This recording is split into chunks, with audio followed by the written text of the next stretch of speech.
I'm a local product. So I grew up locally here in Germantown, Maryland. I have lived here almost exclusively for my entire life, outside of college and outside of 2 years of graduate school as well.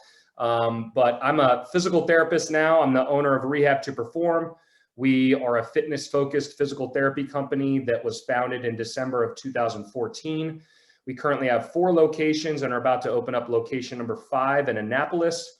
The other 4 locations are in Frederick, Mount Airy, Germantown, and Bethesda.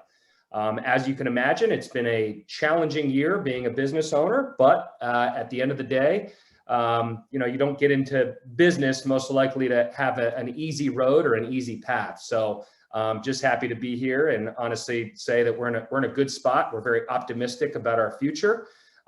We're very happy at what we've been able to accomplish over the course of the past year. Although we've definitely had some challenging moments and taken some lumps, we're in a good spot. We have our full team. We've done a great job of protecting the people that have interacted with our 4 walls in a very, very changing landscape and very different rules and restrictions in the different counties that we are in. So I think the big thing that I'm going to be at least touching on today is ideally just some considerations when it comes to personal wellness. I know the vulnerability word has gotten thrown around a ton, and we could go down a lot of different rabbit holes when it comes to that word and public health policy, some of the things that we are in control of, some of the things that we are not in control of. But I'm a big believer in controlling the controllables. So what I will be doing today is just communicating to you some pretty easy things to consider when it comes to 4 different areas of wellness. The first one I'm going to touch on is sleep. Sleep is something that is incredibly important, and it is actually something that, and I'm drawing a blank on the organization last year, has been considered a vital sign, so to speak. So, sleep can be incredibly challenging for some for a wide variety of different reasons, but it is a great place to start when it comes to your body getting to a recovered state and regenerating from any kind of stressors on a day-to-day basis.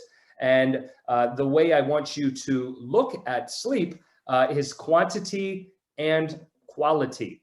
So it is one thing to sleep an adequate amount of hours, and those vary for us over the course of the lifespan. I do not have the literature in front of me, but if you were just to type in, sleep hours by age, you would find that they typically have general recommendations for newborns, infants, kids, young adults, middle-aged, and then some more of your elderly population. So quantity is something, and I think that's where a lot of people do focus on. But let's also talk about quality. Something that you could subjectively view is just how rested you do feel in the morning hours. Whether or not you can get away with a couple of hours without coffee is something that you're going to feel, right? You're going to be ideally aware of, and maybe you have a deviation from norm in terms of, okay, I feel rested, or maybe I don't feel rested. And that is a little bit more challenging, obviously, to compare amongst people, but something that I would say that you could get into if you're into, say, the Apple Watch or a Whoop or an Oura Ring, is heart rate variability. So you may or may not be familiar with heart rate variability. It's also known as HRV. They even have been using HRV, and there's a couple studies out there, to potentially tell people whether or not they've gotten COVID even before registering a positive test.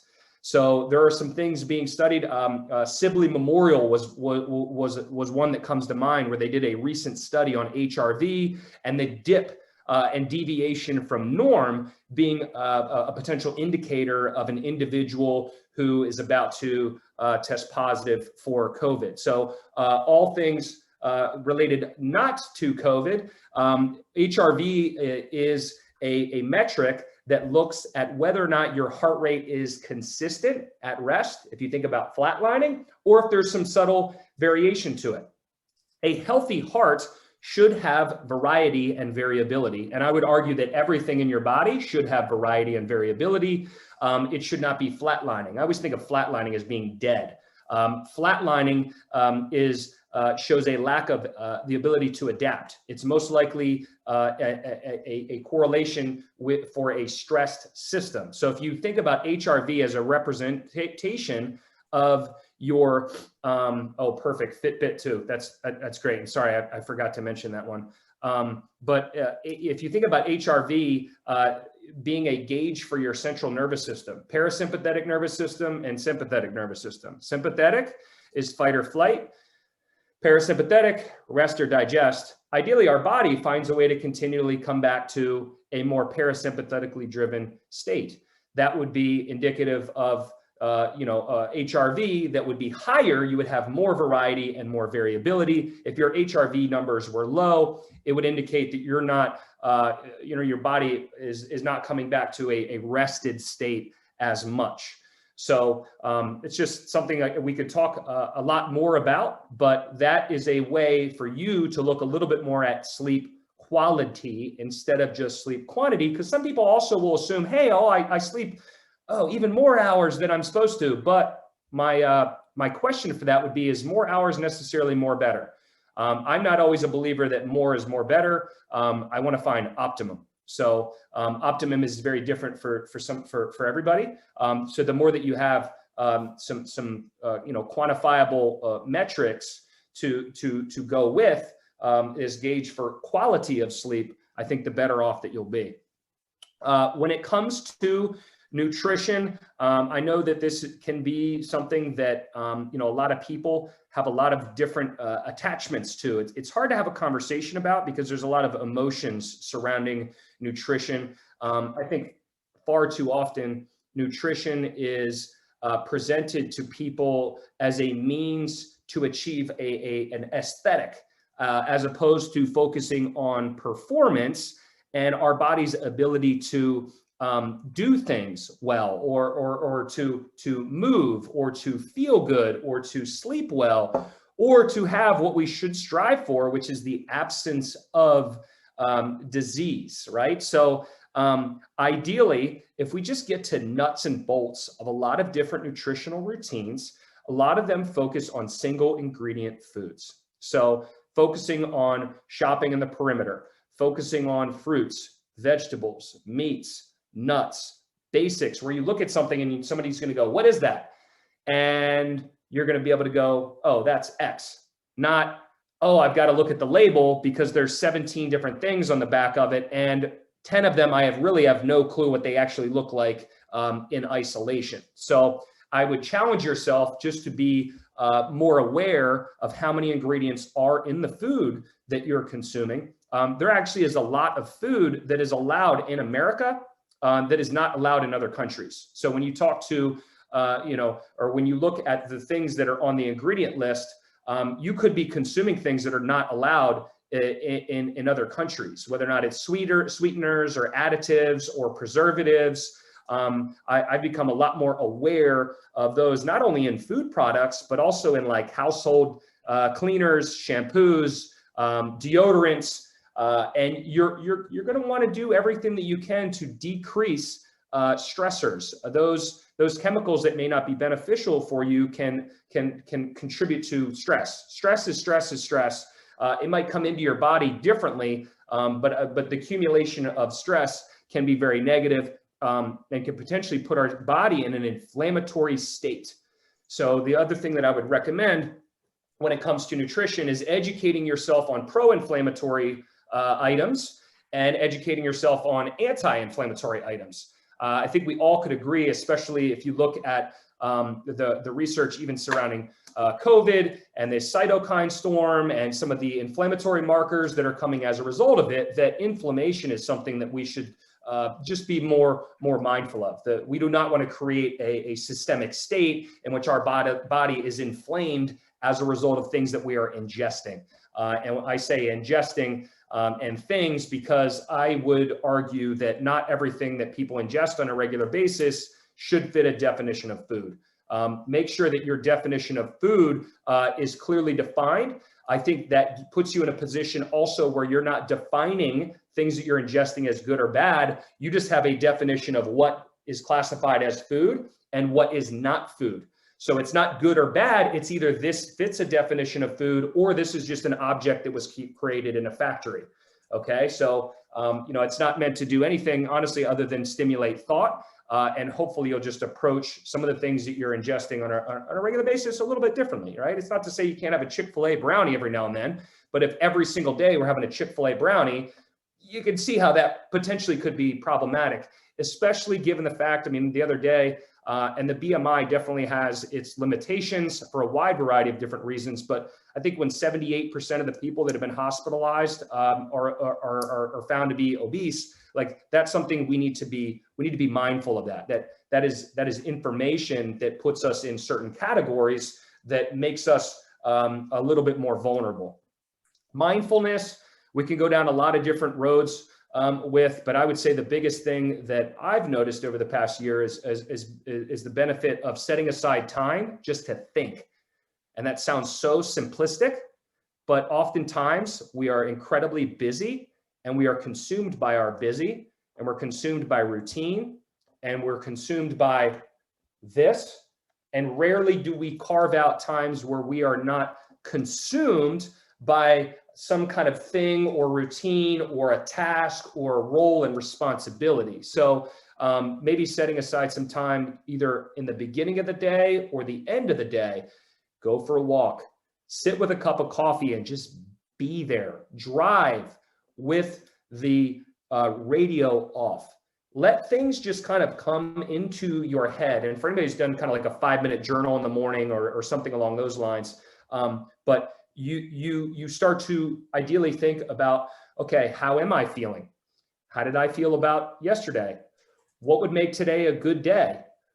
What would make me feel a little bit more fulfilled or productive? Am I moving towards my goals in life? And you start to be better and ideally more aware after doing this continued appraisal of self.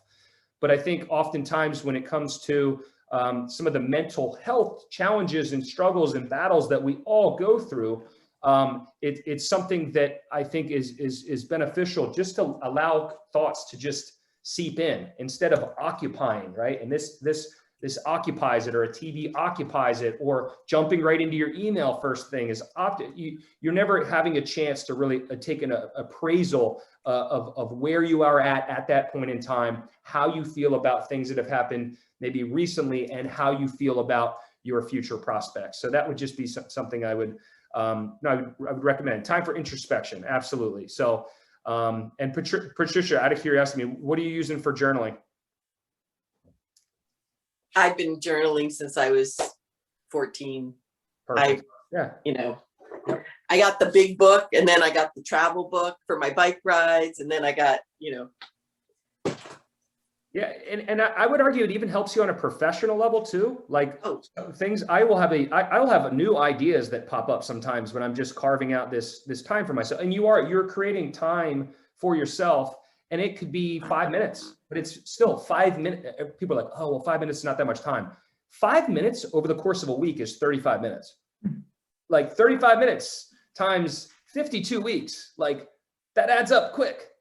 Like it could be 5 minutes less of something else that maybe is not quite as productive, that, it just puts you in a better mental position. So I know that, 5 minutes really doesn't seem like much, but when somebody said 5 weeks times 7 days times 52 weeks, it adds up, right? And there's something significant at the end of the year there. So the final thing I'll end with, as I'm still a little bit sweaty from my morning workout, we need to move, right? We need to find ways to move. And I think a very, very big benefit for a lot of people would be, outside of just a routine in itself, is to be mindful of markers of aerobic fitness. Okay, so let's talk about aerobic fitness a little bit more. And when we say aerobic instead of anaerobic, that is the utilization of oxygen for energy, right? Production. I'm using O2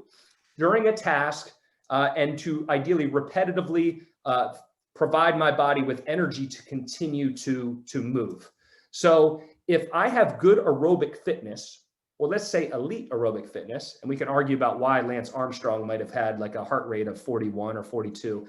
Nonetheless, he still had to train and his body still had to adapt regardless of external substances. But the marker of resting heart rate is indicative of a system that does not require as much beating of the heart to get oxygenated blood through the body to just be there.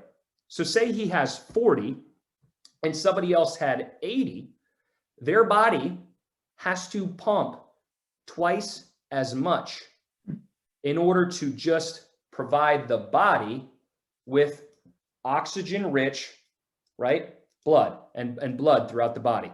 So efficiency is what we're trying to have a conversation about. So if I can do things to train my body to lower my resting heart rate a little bit, that would be incredibly beneficial for me. Now, you don't have to be 40, but ideally you're doing things to get your heart rate closer and closer to say 60. And if you can get it a little bit below, things that are coming out would support that that's a great place to be. But say if your resting heart rate was higher, you would want to do things to ideally get it in this lower range. Now, do you have to necessarily work yourself to the bone 7 days a week? Absolutely not. There is, wide variety of different thoughts on there on how many steps you need to get on a regular basis. But instead of the 10,000 steps, most literature now is supporting kind of 7,000 to 8,000. But one of the best ways that you can actually attack your resting heart rate is to focus on what they'll call training in this range of zone 2. So even lower level activity maybe than you would think about. And what you would do is you take 220 minus your age, and that would be your kind of like hypothetical max heart rate. And this is something called Karvanen's formula. And I'm not going to say it's not a little bit flawed for some people, especially if you're on like beta blockers, nitrates, stuff like that, that blunts your body's ability to have a higher heart rate. But Karvanen's formula, 220 minus your age, and then you would find 65 to 75% of that number. This would kind of put you in this zone 2 category. There's various, right? There's a little bit of imperfection there with the sliding scale. But if you were to just go out for a walk and do a sustained tempo that keeps your heart rate in this area, sustained walk, let's say at least 20 minutes, you would be doing things to lightly strain and stress your aerobic fitness to help it become more efficient. And that's what you want to do. To live on a regular basis, I want efficiency. I want there to be a less cost to my system to live. I want there to be less cost to my body to go to work, less cost to my body to play with my kids, less cost to my body to go run around the neighborhood. If there's greater cost, I'm going to be less active. That's just natural. If it takes me both hands and both legs to get out of a chair, I'm probably just not going to be as active. If it takes my system more, right, pumping for me to just perform a basic task, I'm going to get fatigued quicker. If I'm going to be fatigued quicker, I'm going to move for less on a regular basis. So I want to do things to ideally build up this buffer where my body does become more efficient. So, and tracking, yes, Sharon, absolutely. That's a great point.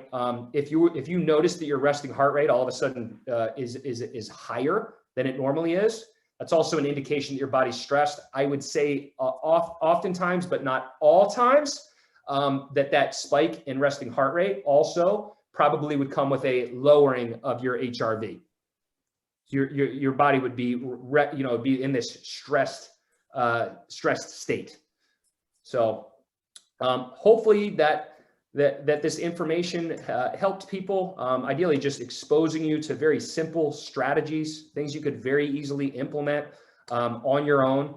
I know that there's a lot of information out there, and sometimes I worry that because of how complicated it can be presented, that it can be almost burdensome to make changes. So the easier it is to kind of commit to certain simple principles, the easier it's going to be to make changes in your own life. And much like 5 minutes, a small change on a regular basis times 7 times 52 makes a huge difference. So whether or not I'm doing something different for sleep hygiene or removing certain negative objects in terms of consuming them, or I'm carving out that 5 minutes of mindfulness, or I'm doing one more day of cardiovascular and aerobic based fitness on a regular basis, like everything compounds. And the quote that I'll end with is just the aggregation of marginal gains. The aggregation of marginal gains still leads to gains. So at the end of the day, it's up to you how much you want to aggregate, but sometimes marginal is just enough to get some kind of a change in outcome. And then after that, you've kind of created this new habit. And ideally habit change becomes easier and easier for you. And then maybe it's the aggregation of something that's more than just marginal. So other than that, appreciate everybody just plugging in today, and hope you have a good rest of your day.